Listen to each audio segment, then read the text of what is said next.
here on the water in the kayak, getting ready. We'll see if I can put it out maybe a little bit. We got Francis Marshall, or Francis Fire Marshall, and he is a fireman. That much is true. But when you look at Francis Marshall, undefeated as an amateur, undefeated as a pro, but he lost his last matchup against William Gomis by split decision. So for Marshall, a quick turnaround from this spring's fight against Gomis. He's now going to be welcoming into the UFC. It is Isaac Dulgarian, the Midwest Choppa, training out of Marathon MMA. And listen, you've been missing Matt. He's been on his European vacation. So Matt Allen gets a little bit of time off. But we previewed Isaac Dulgarian's debut when he was supposed to take on Dan Argueta.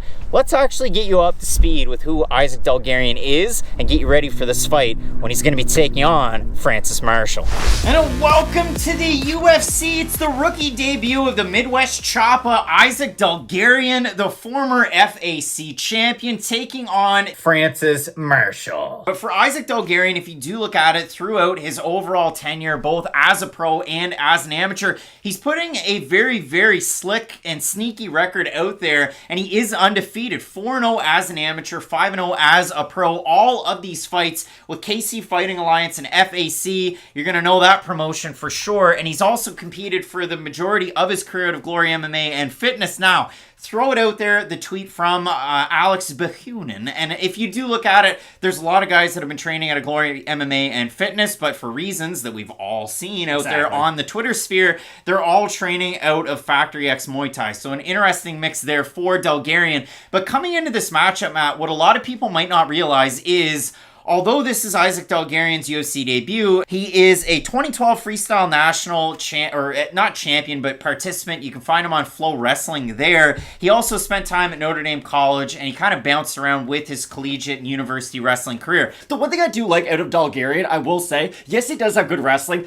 I do like the way he can hide some of his strikes with his wrestling. And what I do like about him is he'll square up sometimes on the feet, but it doesn't seem unintentional. It's not like I'm getting overexcited and that's why I'm doing this. It's just a good level of footwork for a guy who's only his age. And that's the thing. He's 5-0 at 26 years old. Like, I genuinely believe Dulgarian's going to have a decent UFC career where we could see him get better from time in and time out because he does have a good foundational skill set. And is he a Nelk Boys athlete? Do we know that at all? Because he was on Dana White's Looking for a Fight his last time out. He beats TJ Britton. He wins the belt over there, the featherweight strap. And if you do look at it, that was supposed to be the card that Nelk was going to sign a fighter.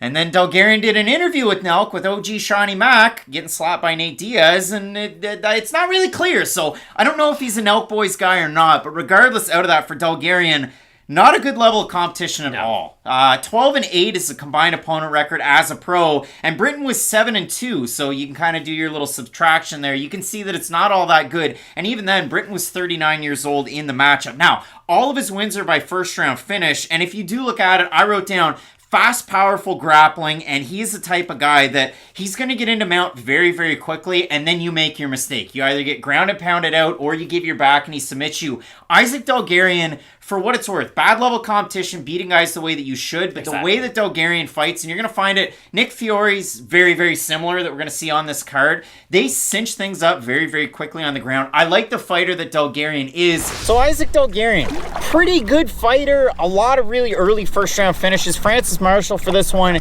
you know him as the Kurt Pellegrino protege. You know him for his pressure. He'll box the clinch, he'll take you down, and he is a deadly finisher if it gets to the ground. But you remember his fight against Matthews on Contender Series. That was a really hyped up fight. Marshall gets the win there, gets the contract as a very young entrant into the 135-pound division. And when you look at it, I mean, William Gomis is a hell of a striker. You know exactly what his lineage is in Sonda when he came into the UFC out of France. So an awesome fight in this one, and it really is a tough pick. I mean, Dulgarian is such a finisher, and he has such good wrestling, but what does he look like after the first round? I don't necessarily know. So for me, trying to make a pick in this one, again, I have a hard time. It could be one that you figure out at the end of the week on question mark kicks, a little bit of a teaser there. Both of us in this fight, though, I know Matt is as well, going with Fire Marshall, Francis Marshall, to get the win, and it should be a great fight. I mean, these lower weight classes are absolutely on fire lately. It should be an awesome matchup, so look forward to that one. Toss us a like on the video if you will. We got some big time ones coming up next that you're not going to want to miss, so keep it locked in with Fight Night Picks. We always say, let's get into it.